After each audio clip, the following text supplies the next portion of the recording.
Good morning, sir. Hello. Good morning, sir. Good morning.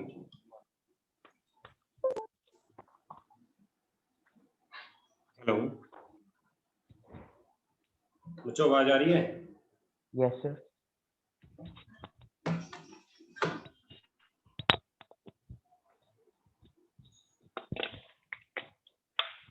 Hello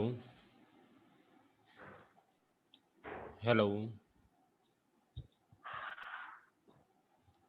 संचित, आवाज आ रही है बच्चे? Yes, sir.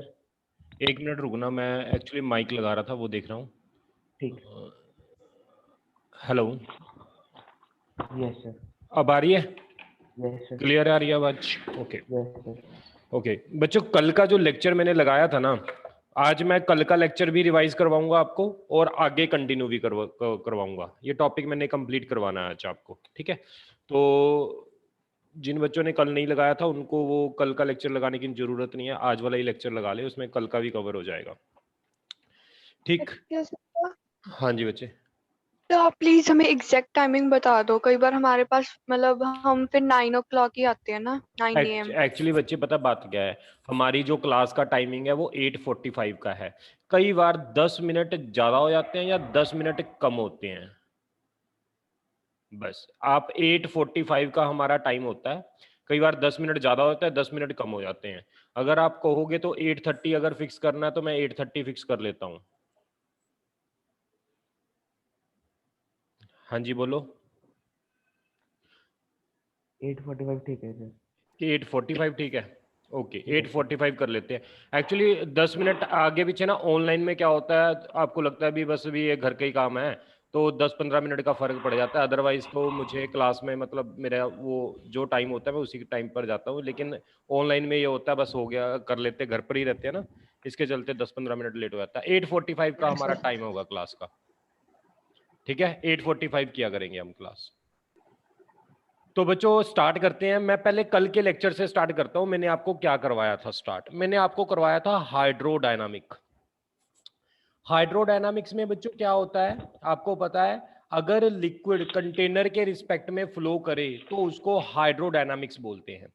अगर लिक्विड कंटेनर के रिस्पेक्ट में फ्लो करे दैट इज कॉल्ड हाइड्रोडायनामिक्स। जैसे एक पाइप है, पाइप के अंदर वाटर फ्लो कर रहा है ऐसे। जब ये वाटर फ्लो कर रहा है तो कंटेनर यानी पाइप के रिस्पेक्ट में तो पानी चल रहा है। This is called hydrodynamics. जब लिक्विड फ्लो करता है बच्चों तो दो तरह का फ्लो होता है, एक लैमिनार, एक होता है टर्बुलेंट। टर्बुलेंट। दोनों में फर्क क्या है अब लैमिनार एंड टर्बुलेंट में? एक मिनट सर हाँ बच्चों बोलो, दोनों में फर्क क्या होता है? सर लैमिनार जो क्या होता लैमिनार होता है उसमें तो वो सिर्फ यूनिफॉर्म। मिक्सिंग नहीं होती पार्टिकल्स की, लेकिन ले- उस लेमिनार में बच्चे अगर आप सिंपल वर्ड में कहो, जैसे कि आपने परेड देखी है ना, परेड जब वो सोल्जर्स जो होते हैं एक पहले जा रहा है, फिर उसके पीछे दूसरा जा रहा है, फिर तीसरा जा रहा है, फिर चौथा जा रहा है, फिर पांचवा जा रहा है। जो जिस डायरेक्शन में पहला जा रहा है उसी डायरेक्शन में दूसरा जाता है, उसी डायरेक्शन में तीसरा जाता है, उसी डायरेक्शन में मतलब एक दूसरे के पीछे होते हैं ये। इसी तरह लेमिनार में होते हैं। लेमिनार में जो वाटर मॉलिक्यूल्स होते हैं ना वो एक दूसरे के पीछे फ्लो कर रहे हैं। अगर इस पॉइंट से ये यहाँ जा रहा है तो ये भी इस पॉइंट से ये यहाँ पर जाएगा, ये भी इसी रास्ते से जाएगा, ये भी इसी के पीछे वही रास्ते से जाएगा, ये भी इसी के पीछे उसी रास्ते से जाएगा। इसको बोलते हैं लेमिनार फ्लो। टर्बुलेंट फ्लो क्या होता है? टर्बुलेंट फ्लो होता है डिसऑर्डर्ड। ये तो सिस्टेमेटिक ऑर्डर है ना, सिस्टेमेटिक ऑर्डर फ्लो। और टर्बुलेंट में क्या होता है? Random order. इसमें कुछ ऑर्डर ही नहीं होता, कोई वाटर मॉलिक्यूल इधर जा रहा है, कोई ऊपर जा रहा है, कोई इधर जा रहा है, कहीं पर भी। इसको बोलते हैं हम टर्बुलेंट फ्लो। जैसे कि एग्जांपल से अगर हम समझते हैं, ये टैप है बच्चों। अगर मैं टैप की बात करूं, यहां पर जब लिक्विड बाहर आता है ऐसे, आपने देखा होगा यहां पर तो एक पार्टिकल के पीछे दूसरा पार्टिकल होता है ना, दूसरा मॉलिक्यूल होता है। लेकिन जैसे ही ये यहां तक पहुंचता है ये फ्लो ऐसा हो जाता है, कोई किधर कोई किधर कोई किधर। देखा ना, इस फ्लो को क्या बोलते हैं? टर्बुलेंट। और इसको क्या बोलते हैं? लेमिनार। लेमिनार। बच्चों एक बात और मैं आपको बता दूं, जो क्या कहते हैं, आज मैं ना आपको लिखवा नहीं रहा, बस समझा रहा हूं ये चीज जो मैंने कल का लेक्चर करवाया था। जिस बच्चे ने मतलब नोट भी करना है कल का लेक्चर, वो आप कोई बच्चा ना नोट्स सेंड कर देगा, वो उसके अंदर कंप्लीट डेफिनेशन लेमिनार की आ जाएगी, टर्बुलेंट की आ जाएगी, ठीक है। आज मैं आपको समझा रहा हूं और फिर आगे कंटिन्यू करेंगे। जो आगे कंटिन्यू करेंगे वो मैं डिटेल में करवाऊंगा। ये इसकी मैं थ्योरी नहीं लिखवा रहा। थ्योरी आप में से कोई भी बच्चा ना थ्योरी नोट्स कल के सेंड कर देना। क्लियर है बच्चों? टर्बुलेंट फ्लो क्या होता है, लेमिनार फ्लो क्या होता है, इसमें किसी को कोई डाउट तो नहीं है? No sir. ओके। एक बच्चों होता है रेनॉल्ड्स नंबर।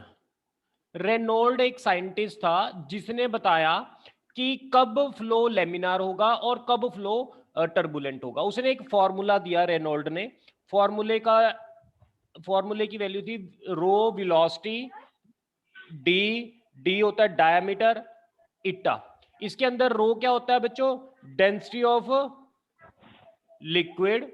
वी क्या होती है? यस कल critical velocity of the liquid, कोई particular velocity of liquid, critical velocity of liquid. और डी क्या होता था, कल लिखवाया था? Diameter of tube. और इटा क्या होता था? Coefficient of viscosity. बच्चों अगर ये रेनॉल्ड नंबर की वैल्यू, अगर ये रेनॉल्ड नंबर की वैल्यू हमारे पास आ जाती है, कितने से कितने तक? ये आ जाती है 0 से 2000 के बीच में आ जाती है, तो फ्लो होगा लेमिनार। अगर ये रेनॉल्ड नंबर की वैल्यू 2000 से 3000 से ज्यादा आ जाती है तो इसको बोल देंगे टर्बुलेंट। अगर ये वैल्यू 2000 से 3000 के बीच में होगी तो फ्लो होगा अनस्टेबल। अनस्टेबल का मतलब अगर 2000 से 3000 के बीच में होगा तो इसका मतलब फ्लो जो होगा वो लेमिनार से टर्बुलेंट की तरफ जा रहा है। क्लियर बच्चों? Changing from laminar to turbulent. यहां तक बच्चों देख लो, कोई डाउट है आपको? ये मैंने आपको कंप्लीट करवा दिया। इसके बारे में आगे आगे आगे चलते हैं बच्चों। मैं इसको रब कर रहा हूं, जिसने स्क्रीनशॉट लेना है स्क्रीनशॉट ले सकते हो। अब इसके बाद प्रॉपर्टीज ऑफ लेमिनार फ्लो। बच्चों जो लेमिनार होता है ना, इसको एक नाम और भी देते हैं। इसको एक नाम और कौन सा Streamline देते हैं? flow. Streamline flow. यानी लेमिनार और स्ट्रीमलाइन की प्रॉपर्टीज क्या होती हैं? सबसे पहली प्रॉपर्टी क्या होती है, अगर कोई ऐसे फ्लो है, ठीक है, इस फ्लो के किसी भी पॉइंट पर हम किसी भी पॉइंट पर एक टेंजेंट ड्रॉ कर दें तो हमें उस टाइम पर उस फ्लो की वेलोसिटी की डायरेक्शन बताएगा। अगर इस पॉइंट पर मैंने टेंजेंट ड्रॉ कर दिया तो इस टाइम पर फ्लो की जो वेलोसिटी की डायरेक्शन होगी वो इस तरफ होगी। अगर मैंने यहां पर टेंजेंट ड्रॉ कर दिया तो इस टाइम पर फ्लो की वेलोसिटी की डायरेक्शन इधर को होगी। यानी tangent at any point on streamline give the direction of velocity of flow at that time. Clear हुआ बच्चों? हाँ जी। Yes sir. अगर हम किस स्ट्रीमलाइन फ्लो के किसी भी पॉइंट पर टेंजेंट ड्रॉ करते हैं, वो टेंजेंट जो हमें डायरेक्शन देगा वेलोसिटी की उस टाइम पर फ्लो की, कि इस टाइम पर फ्लो की डायरेक्शन क्या होगी। आगे दूसरा पॉइंट था, दो फ्लो, दो स्ट्रीमलाइन फ्लो कभी भी एक दूसरे को इंटरसेक्ट नहीं कर सकते। ऐसे दो फ्लो, ऐसे एक स्ट्रीमलाइन है, ये दूसरा स्ट्रीमलाइन है, ये दोनों एक दूसरे को कभी भी इंटरसेक्ट नहीं कर सकते। क्यों नहीं कर सकते बच्चों? अगर ये इंटरसेक्ट करेंगे तो एक पॉइंट पर दो टेंजेंट बन जाएंगे। यानी एक पॉइंट पर दो फ्लो की डायरेक्शन पॉसिबल थोड़ा ना बच्चों, है ना? एक पॉइंट पर फ्लो एक ही तरफ होगा, दो तरफ हो सकते हैं क्या? नहीं हो सकते। तो दो स्ट्रीमलाइन कभी भी एक दूसरे को इंटरसेक्ट नहीं करेंगे। ये दूसरा पॉइंट था, ये मैंने लिखवाया हुआ है, थ्योरी नहीं मैं आज लिखवा रहा आपको। तीसरा पॉइंट बच्चों, ऐसे स्ट्रीमलाइन फ्लो दिया हुआ है हमें, ऐसे ये पॉइंट ए है, ये पॉइंट बी है। अब ध्यान रखना, अगर स्ट्रीमलाइन फ्लो एक दूसरे के, ये लेयर्स एक दूसरे के क्लोज क्लोज हों, ये लेयर्स हैं बच्चों लिक्विड के फ्लो करने की, अगर लेयर्स एक दूसरे के पास पास हैं तो वेलोसिटी ज्यादा होगी, अगर लेयर एक दूसरे से दूर दूर है तो वेलोसिटी कम होगी। यानी किस पॉइंट पर वेलोसिटी ज्यादा होगी फ्लो की? बी पॉइंट पर वेलोसिटी फ्लो की ए पॉइंट से ज्यादा होगी। कोई डाउट है किसी को यहां तक? No sir. इसके बाद बच्चों, अगर फ्लो ऐसे जा रहा है, इसका मतलब मुझे बताना जरा, अगर फ्लो ऐसे हो रहा है, ये है, इसका मतलब क्या है? फ्लो की स्पीड बढ़ रही है या कम हो रही है? और इसका मतलब बताओ फिर, फ्लो की स्पीड बढ़ रही है या कम हो रही है? सर पहले केस में बढ़ रही है। ये मेरा पॉइंट ए है, ये मेरा पॉइंट बी है, ये मेरा पॉइंट ए है, ये मेरा पॉइंट बी है। बोलो तो जल्दी फर्स्ट अब। में एक्सीलरेटेड हो रहा है वेलोसिटी और दूसरे में रिटार्डेड। वेलोसिटी यहाँ पर ज्यादा है या यहाँ पर ज्यादा है? ए पॉइंट पर तो बी वेलोसिटी पे ज्यादा है बी पे ज्यादा है, यहाँ पर सर, ए पे ज्यादा है। ए पे ज्यादा है। अब बच्चों आप ध्यान से ये देखो कि अगर मैं बात करूं, ये वेलोसिटी कम बढ़ रही है, वेलोसिटी बढ़ने का मतलब क्या है? एक्सेलरेटेड फ्लो है, स्पीड बढ़ रही है। ये क्या है? स्पीड कम हो रही है। स्पीड कम किस केस में होती है? Retarding flow. This is called retarding flow. Clear है? कोई डाउट है यहां तक? No sir. ओके बच्चों, अगर इसमें कुछ नोट करना है तो कर लो, अदरवाइज आगे चल रहा हूं मैं। चलें आगे।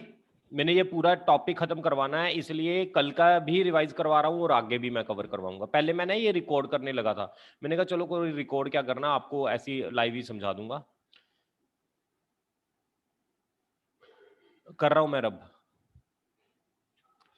Study and unsteady flow, study and unsteady flow, इसका मतलब क्या होता है? स्टडी एंड अनस्टडी का मतलब बच्चों एक्चुअली फ्लो स्टडी भी हो सकता है, फ्लो अनस्टडी भी हो सकता है। स्टडी फ्लो वो होता है जिसमें fluid parameter parameters remain fixed, जिसके अंदर फ्लूइड पैरामीटर फिक्स्ड रहे। अनस्टडी फ्लो क्या होता है? फ्लूइड पैरामीटर चेंजेस, जिसके अंदर फ्लूइड के पैरामीटर चेंज करें उनको अनस्टडी फ्लो बोलते हैं, जिसके अंदर फ्लूइड के पैरामीटर चेंज ना करें उसे स्टडी फ्लो बोलते हैं। अब बच्चों अगर मैं बात करूं, सबसे पहले तो फ्लूइड पैरामीटर कौन से होते हैं, तो इसकी अगर हम बात करें फ्लूइड पैरामीटर्स की, तो हमारे पास बच्चों दो पैरामीटर्स सबसे इंपॉर्टेंट होते हैं। एक होता है मास फ्लो रेट और एक होता है वॉल्यूम फ्लो रेट। किसी को नाम से क्लियर हो रहा है मास फ्लो रेट और वॉल्यूम फ्लो रेट क्या होना चाहिए? मास फ्लो रेट और वॉल्यूम फ्लो रेट क्या होना चाहिए? किसी को नाम से क्लियर हो रहा है? Yes sir. मास का मतलब क्या है? The total matter contained in a object. नहीं, जो मास फ्लो कर रहा है टाइम के साथ। वॉल्यूम फ्लो रेट का Okay. मतलब क्या? कितना वॉल्यूम फ्लो कर रहा है टाइम के साथ। अब Yes. अगर मैं बच्चों बात करूं मास फ्लो रेट की, मास फ्लो रेट की, पहले मैं वॉल्यूम फ्लो रेट की बात करता हूं। वॉल्यूम फ्लो रेट बच्चों हमारे पास ना एक ट्यूब ऐसे, इसके अंदर ऐसे लिक्विड फ्लो कर रहा है। जब ये ट्यूब के अंदर लिक्विड फ्लो कर रहा है तो ये बाहर आ रहा है लिक्विड v वेलोसिटी से। मैं इतना सा हिस्सा मान लेता हूँ लिक्विड का, इतना सा हिस्सा, ये वाला सारा हिस्सा मान लेता हूँ कि यहाँ से लिक्विड a पॉइंट से यहाँ तक गया b पॉइंट तक, इतना इसने वॉल्यूम कवर किया। अब ये लेंथ होगी बच्चों, स्मॉल लेंथ है dl। तुम्हें लेंथ को पता है क्या लिखते हैं? वेलोसिटी इनटू टाइम लिखते हैं। ये इसमें किसी को कोई दिक्कत तो नहीं है? Length is equal to velocity into time. अब वॉल्यूम क्या होता है बच्चों? ये इस कंटेनर का वॉल्यूम, इतने पार्ट का वॉल्यूम क्या होगा? वॉल्यूम क्या होता है? एरिया इनटू लेंथ होता है कि नहीं? बोलो, एरिया इनटू लेंथ। लेंथ की जगह क्या पुट कर लेंगे बच्चों? V D T. DV upon D T क्या हो जाएगा? A V. ये क्या है बच्चों?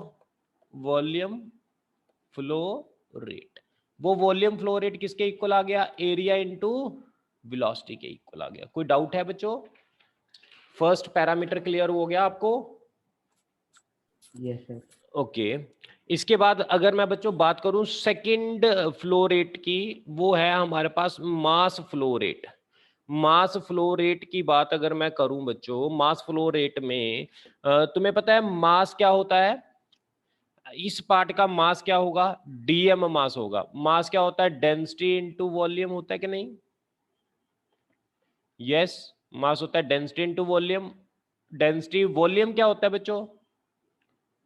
वॉल्यूम क्या होता है? एरिया इनटू लेंथ, ये लिख दी। अच्छा बच्चों, लेंथ क्या है? Velocity into time. तो dm upon dt is equal to rho A V आ गया। इसको क्या बोल देंगे बच्चों? Mass flow rate. आपको दो पैरामीटर अब फ्लूइड के लर्न हो गए। एक वॉल्यूम फ्लो रेट होता है एवी, मास फ्लो रेट होता है रो एवी। दोनों में फर्क क्या है? मास में रो से मल्टीप्लाई कर देंगे, वॉल्यूम में वो एवी होगा अकेला। कोई डाउट बच्चों किसी को यहां तक? यहां तक किसी को कोई डाउट है तो पूछ सकते हो बच्चों। ये हमारा ऑलमोस्ट कल का काम था। एक टॉपिक और था वो हमने सारा कल किया था। इसकी यूनिट बताएगा कोई मुझे? वॉल्यूम फ्लो रेट की यूनिट क्या होती है? वॉल्यूम फ्लो रेट की यूनिट क्या होती है? सर मास क्यूब सर पर केजी सेकंड। मीटर क्यूब पर सेकंड बच्चों। वॉल्यूम क्या होता है? लेंथ क्यूब अपॉन टाइम होता है सेकंड, तो मीटर क्यूब पर सेकंड हो जाएगा। अच्छा इसका बताओ यूनिट क्या होगी? इसकी यूनिट केजी पर सेकंड। केजी पर सेकंड। Very good. अब बच्चों मैं आगे आपको टॉपिक करवा रहा हूं इसी के अंदर फर्दर। ये सारा कल का लेक्चर चल रहा है बच्चों, सारा equation of continuity. Equation of continuity. बच्चों इक्वेशन ऑफ कंटिन्यूटी क्या होती है? देखो, अगर हमारे पास एक पाइप है, से मैंने यहाँ पर एक पाइप कंसीडर कर ली, इस पाइप का जो एरिया है यहाँ पर A1 है, वेलोसिटी जो है V1 है, इसका जो एरिया है वो A2 है, वेलोसिटी जो है V2 है। यहाँ पर जो लिक्विड है उसकी जो डेंसिटी है वो रो है। यहाँ से लिक्विड एंटर कर रहा है और यहाँ से लिक्विड लीव कर रहा है। अब बच्चों जितना मास बच्चों इसके अंदर जितना मास लिक्विड का एंटर कर रहा है उतना लीव कर रहा है। बोलो, मास कंजर्वेशन है। जितना Yes, sir. मास ट्यूब के अंदर एंटर कर रहा है उतना मास ट्यूब से बाहर निकल रहा है। तो mass flow rate dm/dt at point 1 is equal to dm/dt at point 2। 2. अब मास फ्लो रेट क्या था बच्चों? रो ए वी, यही था। A1 V1 हो जाएगा। हाँ जी बच्चों, रो A2 V2 ये कट गया और A1 V1 is equal to A2 V2 ये आ गई। इसको बोलते हैं equation of continuity. This is called equation of continuity. यानी AV is equal to constant, यानी A is inversely proportional to V, यानी अगर एरिया ट्यूब का ज्यादा होगा तो वेलोसिटी कम होगी। बच्चों पाइप का जितना एरिया आप कम करोगे, इसका एरिया जितना कम कर दिया उतनी वेलोसिटी क्या हो जाएगी? यहाँ पर ज्यादा हो जाएगी। ज्यादा हो जाएगी। यहाँ V2 की वेलोसिटी V1 से ज्यादा होगी अगर लिक्विड ऐसे फ्लो करेगा। एरिया जितना कम होगा और उतनी वेलोसिटी इंक्रीज होगी। बच्चों कोई डाउट है यहाँ तक? रब कर रहा हूँ बच्चों मैं। सर यहाँ पे वॉल्यूम फ्लो रेट से भी निकाल सकते थे ना इसका कैसे डेरिवेशन? कैसे कैसे? तो जैसे अपने यहाँ पे मास कंजर्वेशन लिया है तो वॉल्यूम कंजर्वेशन भी तो ले सकते थे। हाँ हाँ बिल्कुल बिल्कुल बिल्कुल ले सकते थे, बिल्कुल। अब बच्चों इसके बाद आज मैं आपको 5 नंबर की थ्योरम करवा रहा हूं। ये गारंटेड है, पेपर में आएगी ही आएगी 100%। 5 मार्क्स पक्का है आपके, 5 मार्क्स आने ही आने हैं इसमें। तो मैं बड़े आराम से और बड़े ध्यान से हम करेंगे, हमें कोई जल्दी नहीं है इस डेरिवेशन की। अभी मैंने आपको कल का लेक्चर ही सारा रिवाइज करवाया है, अब मैं आपको आगे का लेक्चर आज रिवाइज करवा रहा हूँ और इसको बड़े प्यार से और ध्यान से करेंगे। अगर आपको कोई स्टेप नहीं समझ आया साथ के साथ आपने मुझसे पूछना है, ठीक है? करें बच्चों स्टार्ट? Yes sir. तो लिखो statement Bernoulli's theorem.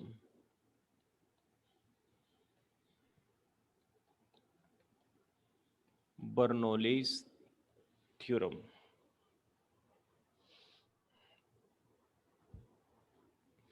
Bernoulli's theorem के अंदर क्या होता है समझो। ये ऐसे बच्चों ट्यूब है, यहाँ पर ट्यूब को मैंने ऐसे बनाया हुआ है बच्चों।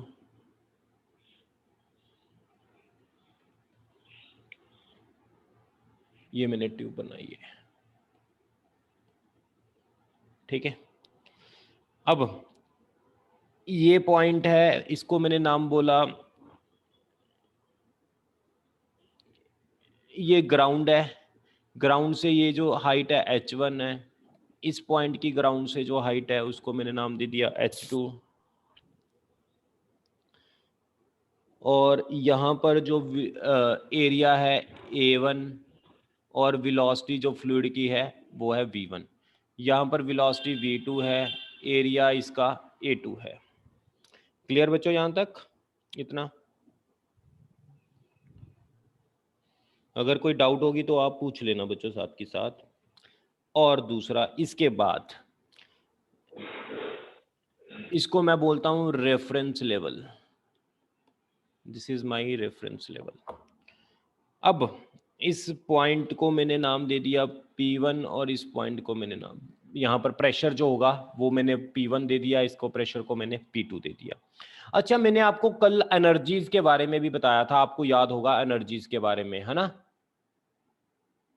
Yes sir. हाँ, एनर्जीज की बात हम बाद में करते हैं, पहले थ्योरम की बात करते हैं। पहले तो बच्चों आपको फ्लूइड के अंदर आपको पता है 3 तरह की एनर्जी होती है। कौन कौन सी एनर्जी होती थी? एक Kinetic काइनेटिक energy. एनर्जी, दूसरी पोटेंशियल एनर्जी, तीसरी प्रेशर एनर्जी। Pressure energy. ये मैंने आपको कल बताया था बच्चों। प्रेशर एनर्जी को बोलते हैं work done to flow liquid. Liquid को एक जगह से दूसरी जगह तक फ्लो करवाने के लिए कितना वर्क डन करना पड़ता है, उसको हम प्रेशर एनर्जी बोलते हैं। काइनेटिक एनर्जी की वैल्यू कितनी होती है? Half mv²। पोटेंशियल एनर्जी की कितनी होती थी? mgh। ये इसकी कितनी होती थी? इसकी बताएगा कोई देख के कितनी होती थी वैल्यू? वर्क डन क्या होता था? Pressure energy sir px। Work done क्या होता है? Work done force into displacement, ये वाली थी। इसी को तो हम प्रेशर एनर्जी बोलते थे, ठीक है ना बच्चों। अब बर्नौलीज थ्योरम की स्टेटमेंट क्या है? कहता है तीनों एनर्जीज का सम कांस्टेंट रहता है। ये स्टेटमेंट मैं आपको बाद में लिखवाऊंगा, पहले मैं आपको इसकी डेरिवेशन करवा रहा हूं। बर्नौलीज थ्योरम की स्टेटमेंट क्लियर होगी बच्चों? Yes sir. Sum of all the energies कौन कौन सी? Kinetic plus potential plus pressure. ये तीनों एनर्जीज लिक्विड को फ्लो करने के लिए यूज होती हैं। तीनों एनर्जीज का सम क्या होता है हमारे पास? कांस्टेंट होता है। दिस इज का। ये आप ना अपना जो माइक है वो अनम्यूट करो, म्यूट करो सभी। बड़ी डिस्टरबेंस आई जा रही है। जिसने डाउट होगी तो मुझसे पूछ लिया करो म्यूट करके। हाँ जी बच्चों, kinetic energy, potential energy, pressure energy सभी का सम क्या होता है? कांस्टेंट। ये हमें बर्नौलीज थ्योरम कहती है। तो इसके लिए हम सबसे पहले तो प्रूफ स्टार्ट करते हैं। लिखो बच्चों, साथ साथ लिखते जाना। Consider an incompressible. इनकंप्रेसिबल का मतलब क्या होता है? जिसको हम कंप्रेस ना कर सके। And non viscous. Non viscous का मतलब बच्चों बताओगे क्या होता है? Non viscous liquid. Zero viscosity.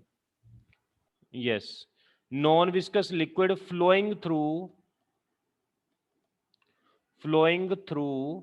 मैं इसको 5 नंबर की आपने पेपर में लिख कर आनी है। एक एक लाइन मैं पूरी लिखवा रहा हूं ताकि आप 5 मार्क्स का आप इसको लिखाओ पेपर में, ठीक है ना। तो यहां से स्टार्ट करना है लिखना, यहां से स्टार्ट करना है लिखना। ये तो रफ समझाया था आपको सारा, और ये डायग्राम बना लो। Consider an incompressible and non viscous liquid flowing through a pipe of varying cross section. देखो पाइप का area of cross section change हो रहा है, ठीक है। इसके अंदर लिक्विड फ्लो कर रहा है। तो according to equation of continuity. Equation of continuity बच्चों क्या कहती है बताओगे? A1 V1 is equal to A2 V2। A1 V1 is equal to A2। वैसे तो रो होता था साथ में, आपको याद है ना? इसका रो पूरे लिक्विड का सेम होता था। रो भी आपको याद है ना सभी को?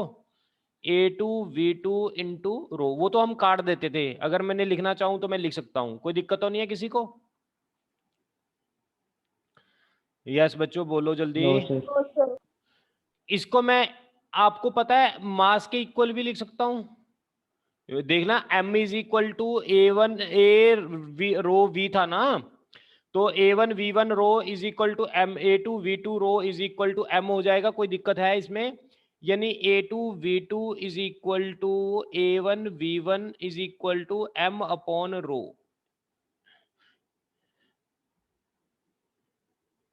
इसको मैंने इक्वेशन नंबर 1 माना हुआ बच्चों।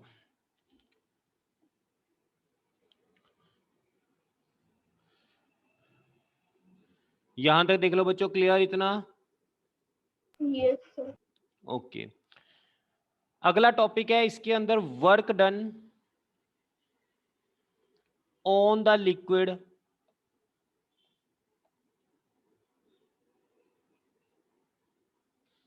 work done on the liquid to flow from, ये पॉइंट ए है, ये पॉइंट बी है, to flow from point A to B. बताएगा कोई वर्क डन कितना होगा? वर्क डन का फॉर्मूला कितना था बच्चों? यस बोलो जल्दी। यहां पर लिखा हुआ है वर्क डन का फॉर्मूला क्या था?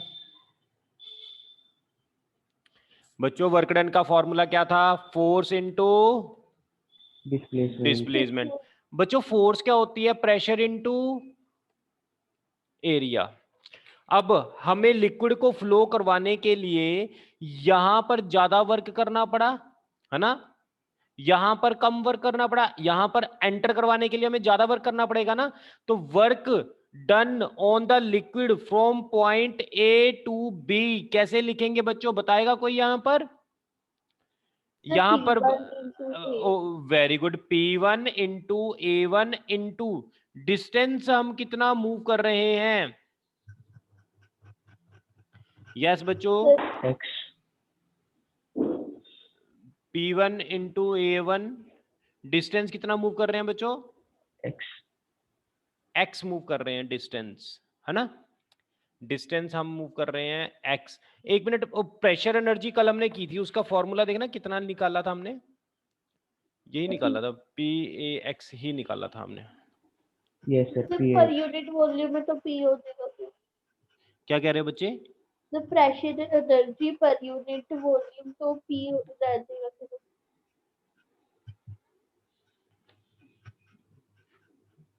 हाँ जी, समझ नहीं आया आप क्या बोल रहे हो। Hello. Sir pressure energy per unit volume is equal to P. Pressure energy per unit volume is equal to P। Pressure energy per unit volume is equal to P, अच्छा वो निकाला था। अच्छा डिस्टेंस कितना था बच्चों? ये हमने, अब मैंने ना यहां पर जो डिस्टेंस है, जो डिस्टेंस फ्लो कर रहा है,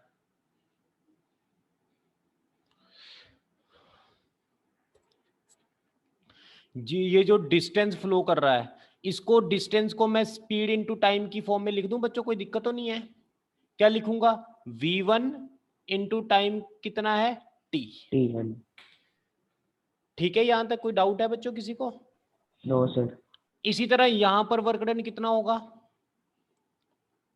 P2, बोलो, यहां पर वर्क डन कितना होगा बच्चों? P2 P2 A2 A2 P2 V2 into T। कोई डाउट है? यस बच्चों, यहां तक देखो कोई डाउट है आपको? No sir. अच्छा अब ये ना बच्चों फ्लो रेट था, अगर फ्लो रेट था तो मैं टाइम को तो इसके इधर ले जाऊंगा ना, ऑपोजिट। अगर मैं अकेला फ्लो लिखूंगा तो ये आ गया, फ्लो रेट लिखूंगा तो टी तो इधर चला जाएगा नीचे, तो मैं यहां से टी को हटा सकता हूं, देखना कोई दिक्कत तो नहीं है किसी को? Yes sir. जैसे बच्चों मास होता है, हम लिखते हैं डेंसिटी इनटू वॉल्यूम लिखते हैं ना, याद है ना आपको? वॉल्यूम क्या होता है? एरिया इनटू लेंथ होता है ना? लेंथ को क्या लिख सकते हैं? वेलोसिटी इनटू टाइम लिख सकते हैं। अगर मैंने मास फ्लो रेट लिखना है तो m/t लिखूंगा ना, तो वो क्या आएगा? ρAV होगा ना। समझ आया कि नहीं? इसी Yes, तरह sir. अगर मैंने volume work done flow rate लिखूंगा तो फिर टाइम को मैं इधर नीचे ले जाऊंगा बच्चों, ठीक है? यहां तक इसको मैंने इक्वेशन नंबर नाम दे दिया बच्चों, यहां तक बच्चों मैंने इसको नाम दे दिया इक्वेशन नंबर 2। ये मेरा इक्वेशन नंबर 2 नाम दे रहा हूं मैं इसको। पहले मैं A1 V1 की जगह क्या पुट कर दूं? यहां पर देखना, A1 V1 की जगह The mass upon density. A1 V1 की जगह क्या पुट करेंगे? The mass upon density. Mass upon density. और V2 की जगह मास अपॉन डेंसिटी, यही पुट करेंगे बच्चों। तो ये मास अपॉन डेंसिटी बाहर आ गया, P1 माइनस P2 आ गया, इसको मैंने इक्वेशन नंबर बोल दी 2। ये वर्क डन आ गया।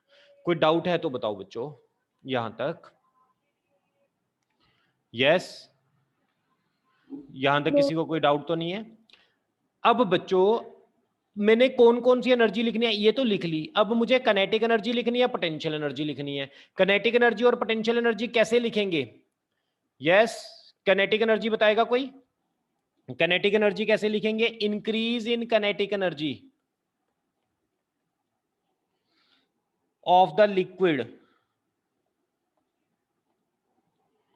पर सेकेंड।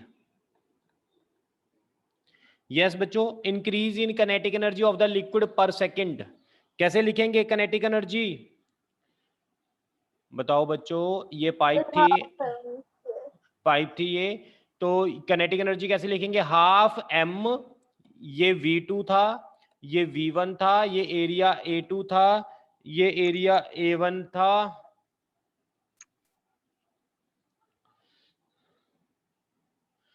हाँ जी बच्चों, काइनेटिक एनर्जी कैसे लिखेंगे? M2 half half M M V square minus half M1 V1 square. ये पता लग गया आपको मैंने इसमें से ये वाली काइनेटिक एनर्जी क्यों माइनस की है? मैंने इसमें से ये काइनेटिक एनर्जी क्यों माइनस की है, ये पता लग गया आपको? Yes sir.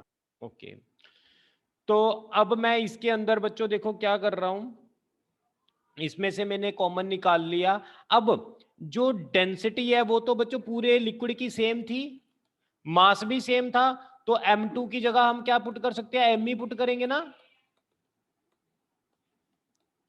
मास तो हम सेम ही मान रहे हैं, V2 माइनस V1 का स्क्वायर, क्योंकि M1 M2 दोनों पॉइंट पर जितना मास एंटर कर रहा है उतना मास लीव कर रहा है बच्चों, ऑब्वियसली मास तो सेम ही होगा। अच्छा, इंक्रीज इन पोटेंशियल एनर्जी कितनी होगी, बोलेगा कोई? जल्दी, इंक्रीज इन पोटेंशियल एनर्जी पर सेकंड कितनी होगी? रो जी H2 माइनस रो जी H1। mgh2 माइनस mgh1, ये मैंने हाइट बताया था ना, ये हाइट थी h1, ये हाइट थी h2, तो कितनी हो जाएगी? mg बाहर आ गया, h2 माइनस h1। ये देखना बच्चों, आपको इक्वेशन नंबर, इसको मैंने नाम दे दिया, इसको मैंने थर्ड दे दिया और इसको मैंने फोर्थ दे दिया। कोई डाउट है तो बताओ बच्चों यहां तक? यहां तक कोई डाउट है तो बताओ। According to work energy theorem, work done is equal to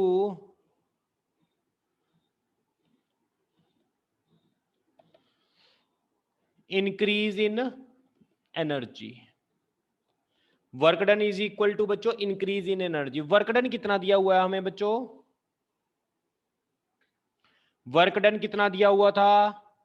m upon, yes बच्चों, m upon row P1 minus P2। Increase in energy में कौन कौन सी एनर्जी इंक्रीज हुई है बच्चों? एक इंक्रीज हुई है पोटेंशियल एनर्जी, काइनेटिक। और एक इंक्रीज हुई है काइनेटिक एनर्जी।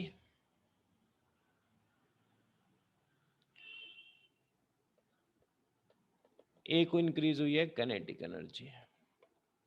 कोई डाउट है यहां तक? हाँ जी बच्चों, कोई डाउट है यहां तक? इसको रीअरेंज करो जल्दी से। M से M कट गया सारी जगह, क्या बच गया यहां? यहां बच गया P1 upon rho, P2 upon रो, GH2 GH1 V2 का स्क्वायर हाफ V1 का स्क्वायर।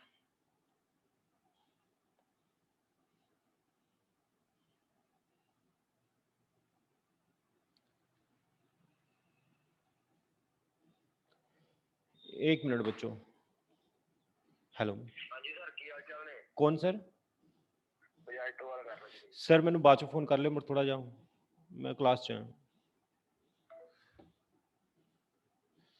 हाँ जी सर, हेलो, हाँ जी बच्चों, hello yes sir. Yes sir. बच्चों, इसको रीअरेंज करो। कर रीअरेंज दिए। में आपने वन वाली टर्म वाले सारे एक तरफ ले जाओ, P1 upon rho plus GH1 plus half V1 का स्क्वायर, P2 अपॉन रो GH2 हाफ V2 का स्क्वायर।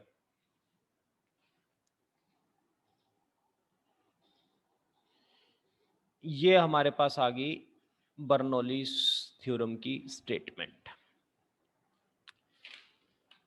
यस बच्चों, इसको लिख लो आप, जल्दी से नोट कर लो। यही हमने प्रूव करना था।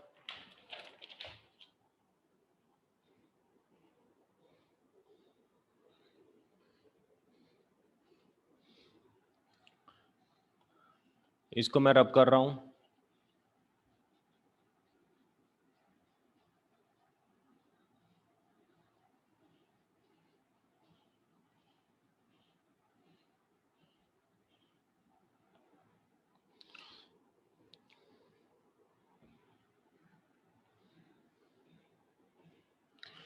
Divide rho G divide by बच्चों ये स्टेटमेंट आ गई हमारे पास, बर्नौलीज थ्योरम का प्रूफ हो गया, यहां तक है। इसको मैं फर्दर एक दो फॉर्म में और लिखना चाह रहा हूं, तो एक दो फॉर्म में मैं और लिख रहा हूं इसको। देखना, P अपॉन रो, बच्चों मैं इसमें कर रहा हूं G से डिवाइड कर रहा हूं पूरी इक्वेशन को G से डिवाइड करो। P अपॉन रो जी H1 V1 का square by 2G P2 upon rho G H2 half V2 का स्क्वायर बाय G। ठीक है बच्चों, मैंने इसको G से डिवाइड कर दिया। इसको क्या बोलते थे याद है आपको? बोलोगे फटाफट, ये क्या था? कल मैंने बताया था आपको, ग्रेविटेशनल हेड। ये क्या था बच्चों, और ये क्या था? बोलो जल्दी। Hello, yes sir. ये क्या था बच्चों, बोलेगा कोई? कल मैंने लिखवाया था आपको, sir pressure head. Pressure head. और इसको क्या बोलते थे?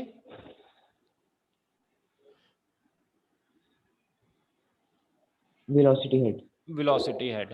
तो तीनों का sum is equal to constant हो गया।